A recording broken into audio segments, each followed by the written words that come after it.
most amazing thing about the crucifixion is that God took the most heinous act of hate and turned it into the most profound act of love.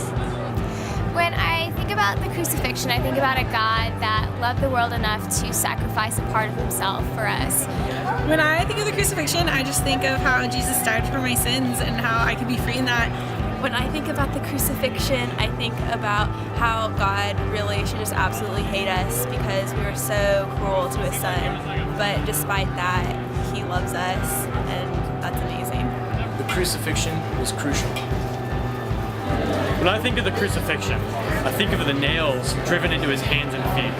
Then I remember that ultimately, it wasn't the nails that killed him, it was the weight of our sins. When I think about the crucifixion, I think of how it didn't have to be done, but yet it needed to be done.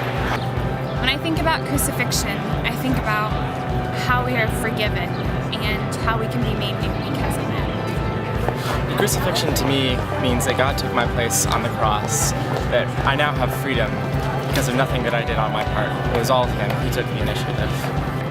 When I think about crucifixion, I think of the indescribable pain that Jesus went through that he didn't deserve, but he went through it because he loves us and he wanted to save us. When I think of the crucifixion, I think of how it changed the course of history.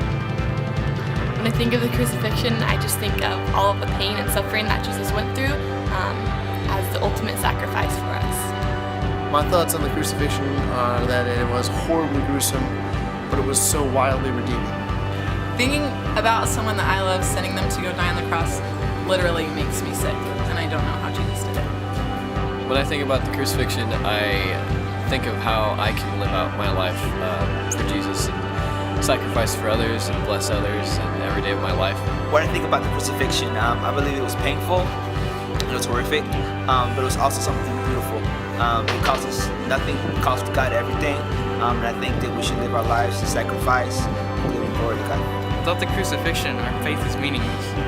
The crucifixion was important because without it, we wouldn't be able to spend eternity with God. If you've ever seen The Passion of the Christ or a similar movie, the first word, at least to me, that probably comes to mind is definitely not good. But it is good because of what Christ's shed blood means for us. I'd say the crucifixion is the most extreme and gruesome expression of love that I've ever encountered.